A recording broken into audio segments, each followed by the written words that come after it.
Hoje nós vamos falar dos 4 temperamentos. Eles não são uma modinha, mas é uma tradição milenar de como compreender a pessoa e essas inclinações para reagir à nossa vida. Ele, mais do que uma classificação psicológica, é uma ferramenta para a gente crescer em maturidade, compreender as outras pessoas e ordenar nossa própria vida, nossa interioridade. O interessante quando a gente fala sobre temperamento, e muita gente mete pau em temperamento, reclama, né, fala um monte de coisa, enfim, eu deixo as pessoas falarem, mas a gente usa na prática, né? Vamos pegar um exemplo aqui, né, uma frase de uma pessoa pouco conhecida, né? Não sei se já ouviram falar de Sócrates, que ele falava, conhece-te a ti mesmo. Esse é o objetivo dos 4 temperamentos. A gente ter, às vezes é meio chato falar essa coisa de autoconhecimento aqui, é uma palavra muito usada às vezes em tom pejorativo, mas é exatamente para isso, né? Para a gente se entender. Não tem como a gente começar a tentar viver a nossa vida, né? Trazer toda essa externalidade da nossa vida se a gente não conhece a nossa vida, não tem uma vida interior bem formada ou não conhece, né, a origem de algumas coisas que passam, algumas reações que a gente tem. E a ciência dos 4 temperamentos é justamente disso que vai se tratar, tá? De uma análise de alguns comportamentos e respostas que a gente tem diante da realidade. Na Grécia Antiga, na Grécia Clássica, Hipócrates ele falava dos 4 humores corporais, né? O sangue, a bile amarela, a bile negra e a fleuma. E a combinação entre eles geraria uma disposição natural diferente. Já Galeno, um médico romano, ele aprofundou essa teoria e relacionou esses humores com traços de caráter. Então começou a consolidar os temperamentos, não só algo médico. Na Idade Média, essa teoria foi assumida pela tradição escolástica e começou a usar não só na medicina, mas também na ética e na pedagogia. E aí, com o avanço da psicologia científica, os temperamentos foram reinterpretados, vários autores passaram a associar a traços de personalidade, tipologia psicológica e até estruturas neurológicas. Então a gente tem diversos estudos, livros, e eu trouxe aqui alguns livros bem interessantes, né? Esse aqui, O Temperamento que Deus lhe Deu, a gente tem do Ítalo Marcilli, que é quem fala muito, trouxe muito isso de volta para a discussão, né? Esse aqui é o Elogio aos 4 Temperamentos, o outro livro dele não está aqui comigo, que é Os 4 Temperamentos na Educação dos Filhos. Vou deixar a fotinha aqui. E esse do Conrad Rock, Os Temperamentos, e está aqui, Conhece-te a ti mesmo. Livro fininho, para aquela galera que já viu nosso encontro sobre como criar hábitos, né, que já está colocando em prática, está conseguindo retornar um hábito de leitura, recomendo começar pelo mais fino, por uma questão de dopamina mesmo, só para você falar que você conseguiu terminar, aí você vai para os outros livros que são um pouco mais complexos ou maiores, assim. Esse livro aqui do Ítalo é um livro, para aquela galera que gosta de imagens, assim, ó, é um livro mais poético, então a gente tem frases pequenas, textos curtos, mas é muito bonito, assim, é um livro que eu recomendo bastante, né? Todos esses 4 que eu citei, esses 3 que eu tenho aqui comigo, né? Então, como é que a gente vai discutir os temperamentos aqui, né? Antes disso, eu me esqueci de falar sobre as críticas, né? Então a medicina ela começou a rejeitar essa explicação desses humores como uma base física, né? Não tem nada a ver com a bile, enfim, mas e é exatamente isso, não é somente o sangue, a bile negra, enfim, a observação aqui é muito simbólica também. A gente traz da realidade para gerar uma discussão. Não é um conceito já definido por uma tradição que a gente coloca em prática só.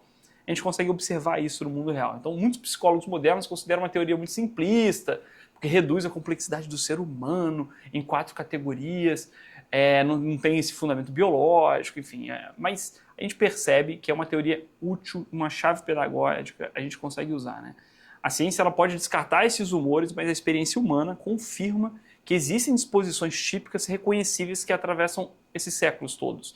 Então você consegue entender observando as pessoas à sua volta e, sem mais delongas, eu vou querer explicar agora como é que funciona isso. Então o que são esses temperamentos? Eu vou dividir essa aula assim, né, essa breve introdução, o que são esses temperamentos, depois a gente fala de cada um dos temperamentos e no fim eu vou dar alguma dica um pouco prática só para a gente poder falar sobre como você entende qual é o seu temperamento, beleza?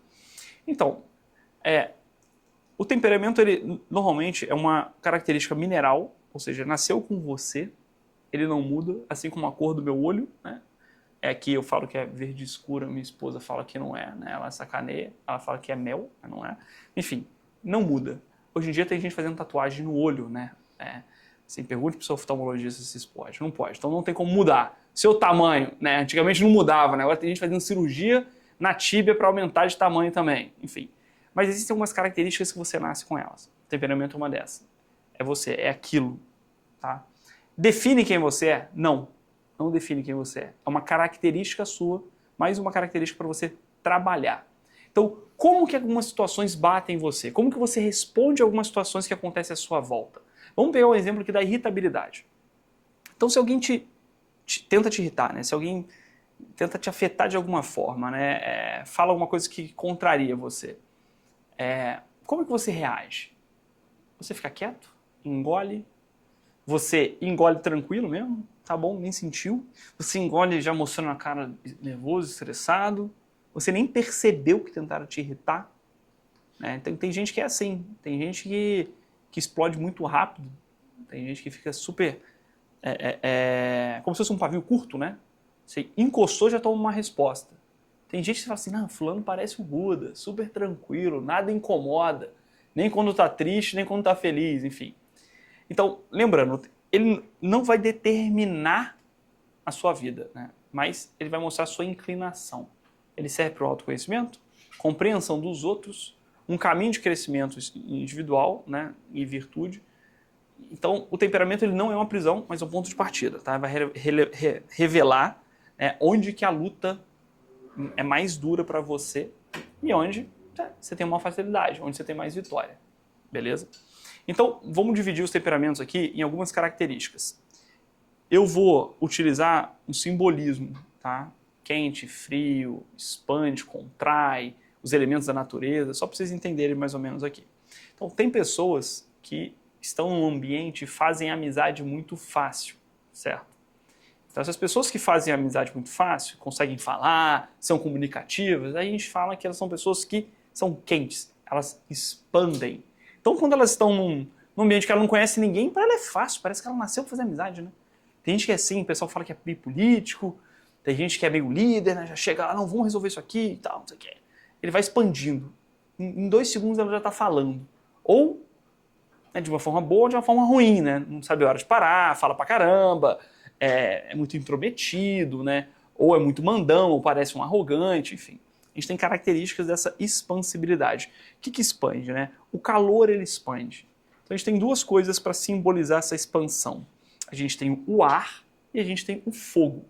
Então, vamos lá, vamos dividir aqui, né? O andar de cima são os quentes, que expandem, e o andar de baixo são os frios, que contraem. Então, subir, expandir. Tem 2 características dessa expansibilidade, desse quente. Tem gente que é quente, expande envolvendo, de uma forma mais tranquila, leve, meio light, conversando. Imagina assim, você está num ambiente e você é mais tímido. Aí alguém fala assim, opa, você vem aqui direto e tal? Não, primeira vez que eu vim aqui. É mesmo? O que você faz? Ah, eu faço tal coisa, olha que legal, mas há quanto tempo você faz tal coisa? É uma pessoa que está puxando o assunto, está te deixando falar, quer que você fique muito à vontade, quer ouvir você falar. Então ela está envolvendo você de uma forma mais carinhosa, entre aspas ali, tá? O carinhosa porque pode dar uma margem para o outro lado, o pessoal fala que não é carinhoso. Isso aqui é um temperamento que a gente pode falar que ele é quente e um pouco mais úmido, envolvente. Tá? O que é quente e envolvente, que simboliza na natureza, é o ar. Sopra na sua mão durante um período, fica soprando, você vai ver que a mão pode ficar um pouco molhada até, porque tem essa umidade no ar. O outro lado, que também expande marcando. É aquela pessoa que fala, você vem sempre aqui? E a pessoa nem, às vezes, deixa você falar, né? Ela fala assim, eu venho aqui todo dia, porque assim, eu trabalho com tal coisa, e começa a falar muito dela às vezes, né? Ou ela vai falando, mostrando a opinião dela muito sincera. Eu tô fazendo uma caricatura aqui, tá, pessoal? Todo mundo se educa. Temperamento, de novo, característica mineral, não define quem você é. Uma pessoa que já tem uma personalidade educada, estável, ela consegue entender essas dinâmicas sociais e se educar. Beleza? Mas vamos botar uma coisa meio crua aqui. Vamos pensar que é mais fácil de ver temperamento nas crianças. Não aquela criancinha que chega falando o que ela quer, pega o brinquedinho dela, mostra pra todo mundo, manda todo mundo fazer a brincadeirinha que ela quer. Enfim, ela também está expandindo, mas ela está expandindo e marcando. com uma secura, não tem tanto envolvimento. Ela está mostrando a opinião dela mais crua, mais séria ali, né, de uma forma mais direta. Isso é um temperamento mais seco. Né? O que representa aí de elemento na natureza utilizado nessa avaliação milenar dos temperamentos? É o fogo. O fogo ele expande e queima, não é assim? Você põe a mão no fogo para você ver, né? Vai queimar, vai deixar uma marca. Ou seja, ele vai marcar. E também ele é marcado, de certa forma. Então, nesses dois, vamos pensar na irritabilidade que eu tinha falado ali. Então, expandiu e é úmido. Ele ficou irritado, alguém fez alguma coisa contrária a ele, mas passou. Durou um dia, 2 dias e passou. Não houve uma marca muito grande nele mesmo também. Assim como ele não marca muitos outros, ele também não é muito marcado. Então, passa um tempo, ele não fica muito irritado, não guarda rancor, não tem uma memória afetiva muito forte. Já o outro temperamento, ele é marcado e marca.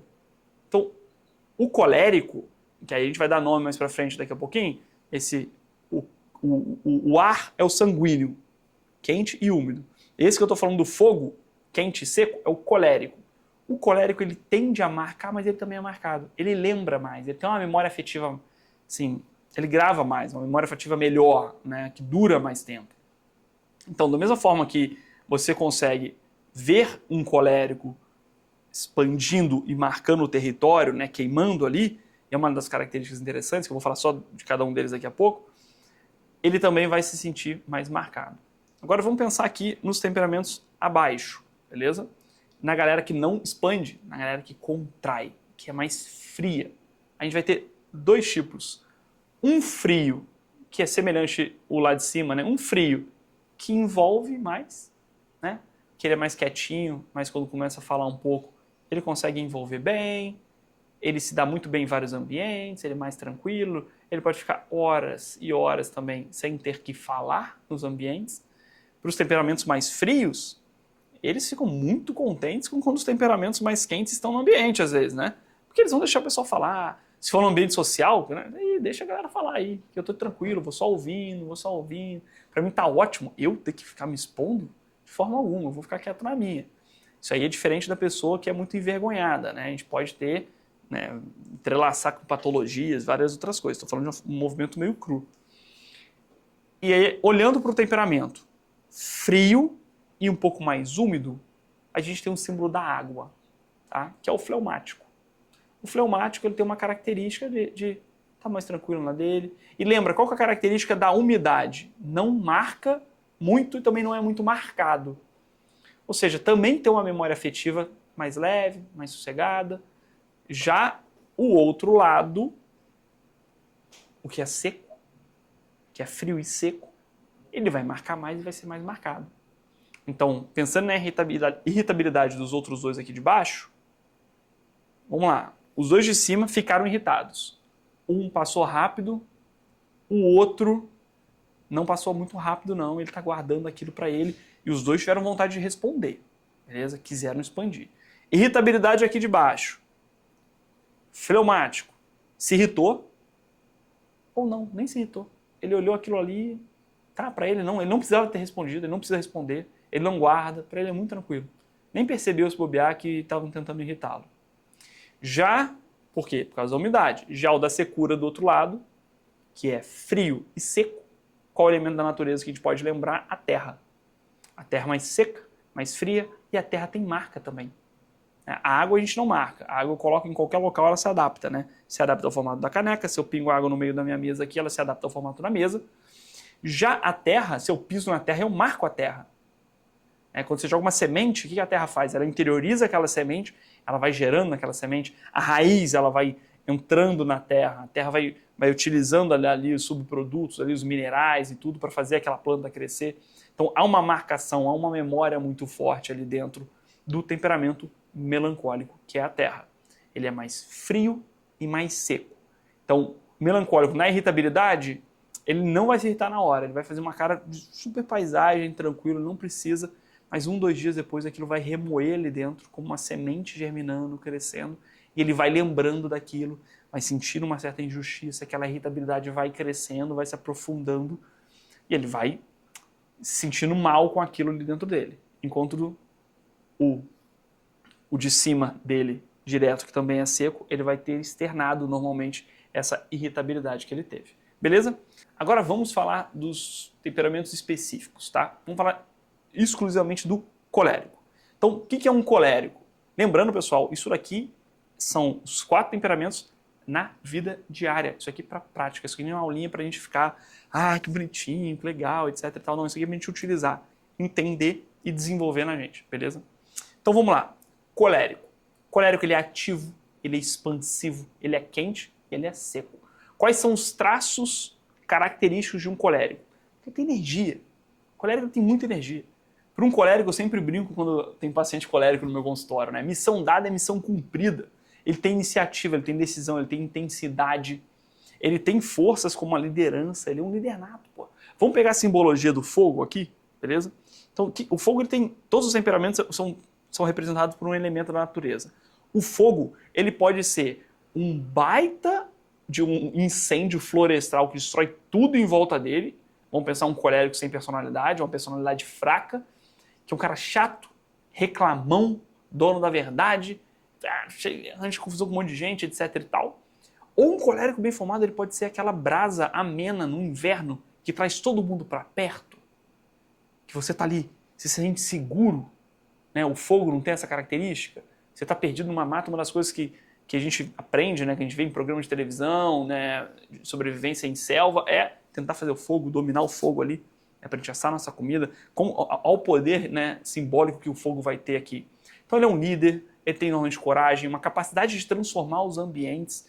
Então o colérico, ele pega o pessoal meio mole e tal, consegue estimular todo mundo a ser melhor com essa liderança. Quais são os riscos de um colérico? Orgulho, dureza, essa inflexibilidade. Ele acha, em alguns momentos, que ele já conseguiu, por ele ter esse olhar profundo da secura, ele acha que ele já viu além de todo mundo. Então, é muito típico o colérico falar assim, não, deixa que eu faço. Não, deixa que eu faço. Não, você não consegue fazer isso não, deixa. Você não vai saber, não vai fazer direito. Porque o que é o direito? O direito é do meu jeito. Então ele acaba sendo um pouco autoritário e muito impaciente. Esses são os grandes riscos aqui dentro do temperamento colérico. Então, na prática, o que um colérico pode fazer? Tentar direcionar essa energia para servir, né? Para cultivar uma humildade, uma mansidão. Ele vai ter que treinar seu temperamento, né? E educar esse temperamento para ser brasa e menos incêndio, vamos dizer assim. Então, o colérico é um temperamento maravilhoso, né? Nossa, você tá ali num grupo com colérico, né? Ele diz, vamos viajar? Vamos. Beleza. Tá conversando num churrasco assim, vamos viajar? Vamos, aquela viagem de final de ano e pá, vamos sim. Aí passa um tempinho, o que acontece? Grupo formado pelo fulano de tal, o colérico. Olha, galera, já vi tantas casas aqui, vai ficar tanto para cada um, eu já vi isso daqui, vamos levar isso aqui, se cada um levar tanto, qualquer coisa, pessoal, deixa que eu compro, só faz um pix para mim. O colérico, ele é assim, cara, ele é enérgico, ele tem essa vida interior querendo explodir mesmo, querendo viver essa vida com muita alegria e densidade. Então, esses bens mais árduos, eles são focados pelo colérico. Os temperamentos secos, eles têm essa predisposição, esses apetites mais irascíveis, né, mais duradouros, não tão materiais. Então, o colérico, ele vai vencer quando ele aprende a servir com a própria força que ele tem. Beleza? Agora vamos falar do temperamento sanguíneo. O sanguíneo também é ativo, expansivo, quente, só que dessa vez, diferente do colérico, ele é mais úmido. Quais são os traços característicos de um sanguíneo? Ele é entusiasmático pra caramba, né? O entusiasmo é um grande traço, né? Ele tá super empolgado, alguém dá uma ideia, ele fica super feliz. Você vai ver o sanguíneo fazer isso aqui. Cara, você tem que comer aquele hambúrguer. Foi o melhor hambúrguer que eu comi na minha vida. Aí ele conhece outra hamburgueria. Um mês depois. Cara, é o melhor hambúrguer da minha vida. Ele é feliz, cara. O sanguíneo tá feliz com a vida. O sanguíneo, ele olha pra esse mundo e fala assim, cara, eu nasci por isso aqui mesmo. Essa vida é muito legal.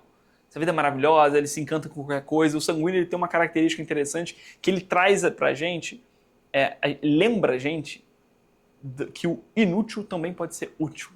Então ele vai se contentar com várias coisas, ele vai ficar feliz com pequenas coisas. Ele tem traços bons ali dentro do sanguíneo, né, características boas, dessa sociabilidade, essa espontaneidade. Os sanguíneos, eles costumam ser muito criativos, Quais são as forças? É uma alegria.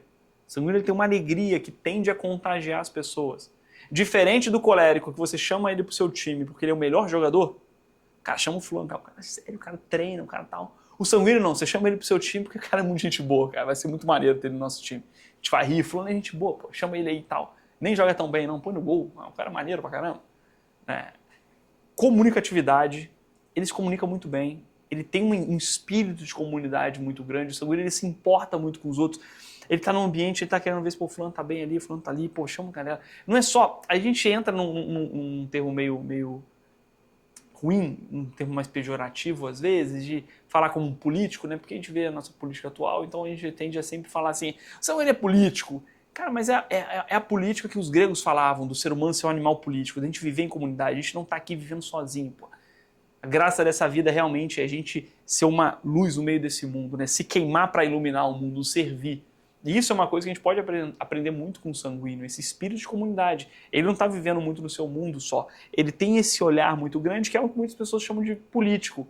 Ele está ali preocupado numa festa, o que fulano gosta, fulano vai vir aí, vamos comprar um Guaraná que sua mãe gosta. Vamos fazer tal coisa que fulano gosta mais. Vamos chamar aquela pessoa aqui, ou tira uma foto, lembrei de ciclano, vou mandar uma foto para ele, disso daqui. Ele tem esse olhar ali muito grande para todos à sua volta. E isso pode ser um risco dentro da sanguinidade. Por quê? Por ele pulverizar muito, por ele estar tentando prestar atenção em tudo à sua volta e se difundindo como um vento, como um ar. Imagina, o ar também dissipa muito, né?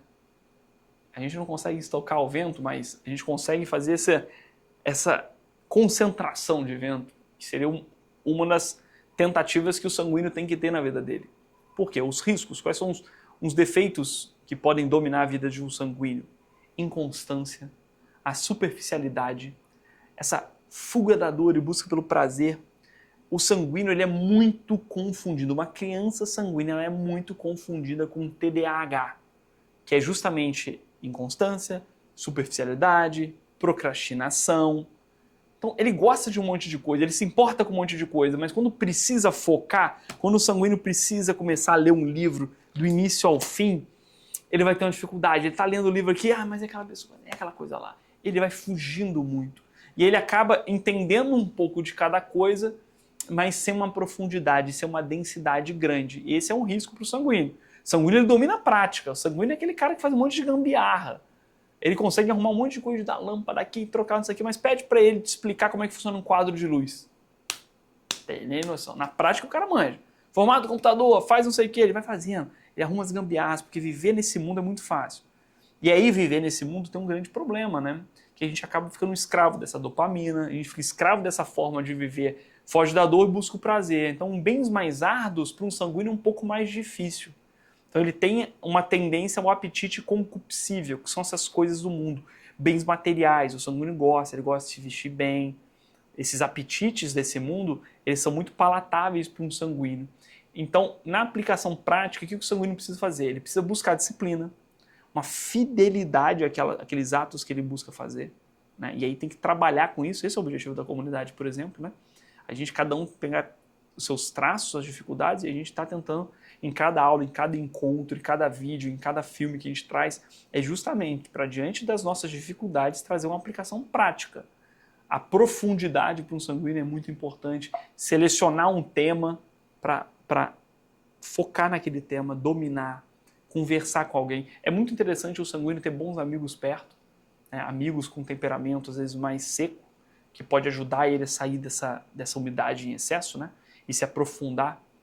Não só temperamentos mais secos, né? Mas na verdade o sanguíneo tem uma característica dessa pulverização tão grande que todos os outros temperamentos o sanguíneo consegue aprender, né? Com a tranquilidade e a constância que um fleumático pode ter, desculpa, com a manutenção e seriedade que um colérico leva às coisas, com a análise profunda que um melancólico tem das coisas. Então o sanguíneo ele vai amadurecer quando ele transforma esse entusiasmo em perseverança. Temperamento melancólico, passivo, mais contrito, mais frio e seco. Quais são os traços de um temperamento melancólico? Profundidade. Aqui, olha, aqui a profundidade é uma coisa muito boa. Ela pode, eu vou falar ali pelos riscos, mas ela traz pra gente uma seriedade, uma densidade muito grande nessa vida. E com essa profundidade, que é justamente essa contração que um melancólico tem, ele tem uma sensibilidade muito grande. Ele tem uma busca de sentido profundo nas coisas. O melancólico ele tende a não ser raso. O melancólico ele tende a amar com profundidade mesmo. Ele é muito sensível aos outros. O melancólico se compadece muito porque ele vive isso dentro dele. Então ele tem uma empatia gigante. Normalmente o temperamento melancólico ele se importa muito com os outros. Ele pode não ficar expandindo, mas ele tem um coração enorme porque ele está desenvolvendo essa vida interior dele, né, com todas as suas dificuldades, suas demandas, como qualquer um tem, mas ele está olhando isso com profundidade, com seriedade, buscando um grande sentido na própria vida. Né? As forças, a contemplação. O melancólico ele consegue contemplar e amar muito aquilo. Ele olha com atenção para cada detalhe. O melancólico ele é muito fiel, a fidelidade, o idealismo elevado. Então o melancólico ele tem essas características que eles mostram para o mundo que isso é possível. Eles são como se fosse a memória do mundo. Eles fazem a gente, no meio desse caos, lembrar daquilo que realmente importa, da seriedade. O melancólico, pela secura, como um colérico, ele tem esse olhar para o apetite mais irascível, bens mais duráveis. E essa contemplação, ela precisa ser muito treinada. Por quê? Qual é o risco que a gente pode ter dentro do temperamento melancólico? O pessimismo, o isolamento, uma autocrítica excessiva. Então, o que o melancólico pode fazer? Vamos lá, características na prática, que você está vendo alguém melancólico. Aquela pessoa mais quietinha, aquela pessoa que é profunda, que quando ela escolhe um tema, ela vai desenvolvendo aquele tema. Ela é muito inteligente, ela tem uma boa memória.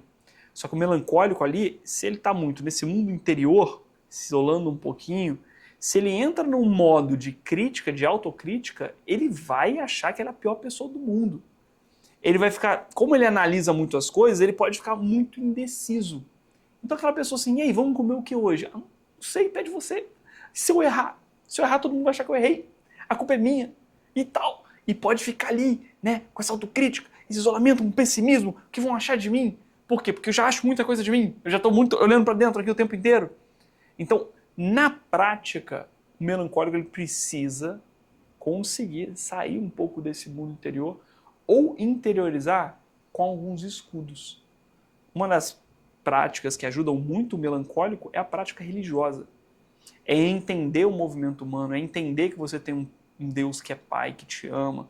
Enfim, os melancólicos, quando eles se aprofundam na prática religiosa, eles melhoram muito essa autocrítica, esse pessimismo. E esse isolamento, né? A gente estava falando dessa questão política de todo ser humano, que é uma boa característica do sanguíneo. O melancólico ele pode ser o inverso, né? Ele pode ser o contrário ali. Né? Eu não quero me socializar, eu quero me isolar no meu mundo interior. Eu já sou frio e seco, eu quero ficar aqui dentro. Tá, pra mim, basta. Eu mesmo aqui, tá bom, né? O melancólico adora quando alguém manda uma mensagem assim, ei, cancelou o rolê aqui. Ai, graças a Deus, tava indo só por educação. Ai, que bom. Vou ficar em casa aqui, vou ler meu livro, vou ficar de boa e tal. Essa é uma característica do melancólico. Não é ruim, nem é boa, mas é uma característica. Então, aplicação prática. Colocar essa sensibilidade e cultivar essa esperança em ação concreta. O melancólico ele vai florescer quando ele transforma a sua dor em compaixão. Então, o temperamento fleumático. O fleumático ele é passivo, também mais frio, né? E úmido. Quais são os traços mais característicos de um fleumático? A calma. A calma é muito característica, assim. Você olha, se for para a gente tentar entender uma outra pessoa, um cônjuge, um amigo e tal, a calma ela pode ser uma das maiores características desse fleumático. Você vê o fleumático sempre muito tranquilo.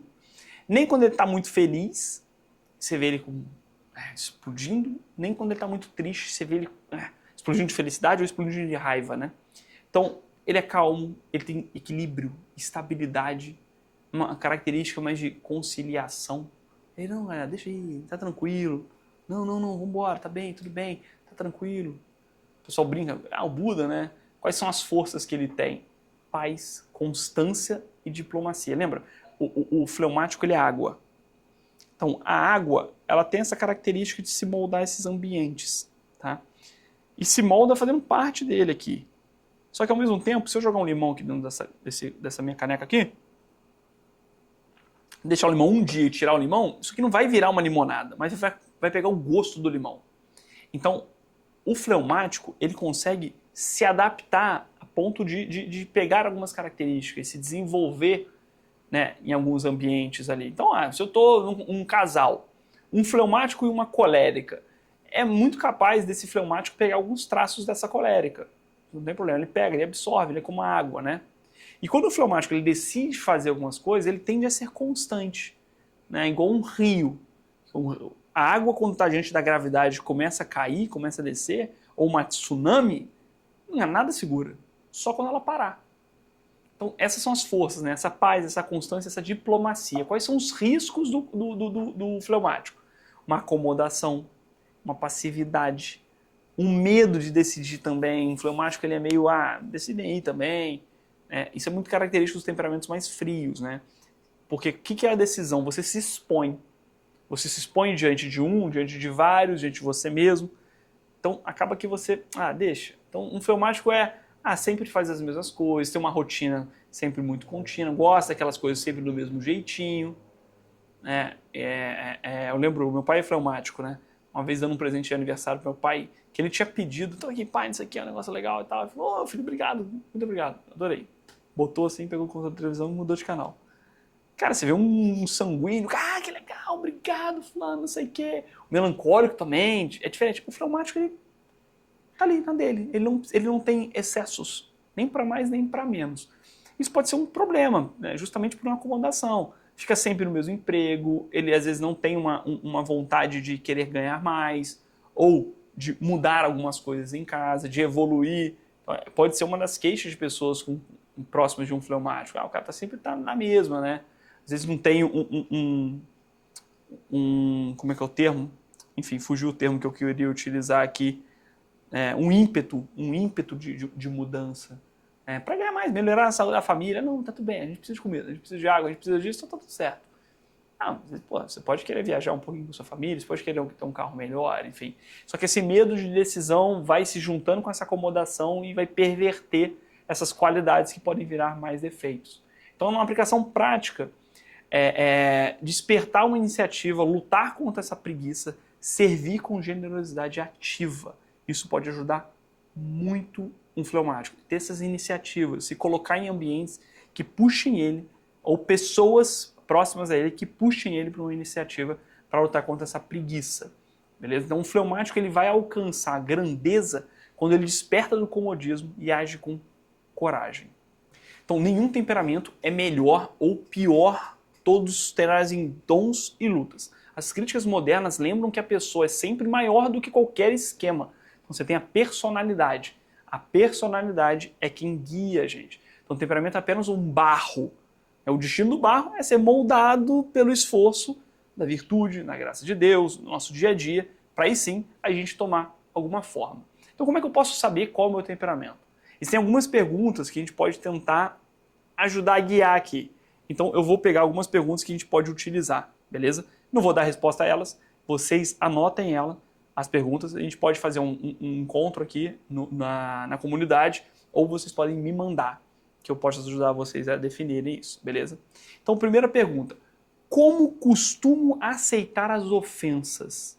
Com dificuldade ou relutância? Alguém me agrediu. Meu Deus, muito difícil pra mim. Cara, que chato, né, e tal. Como é que é isso você?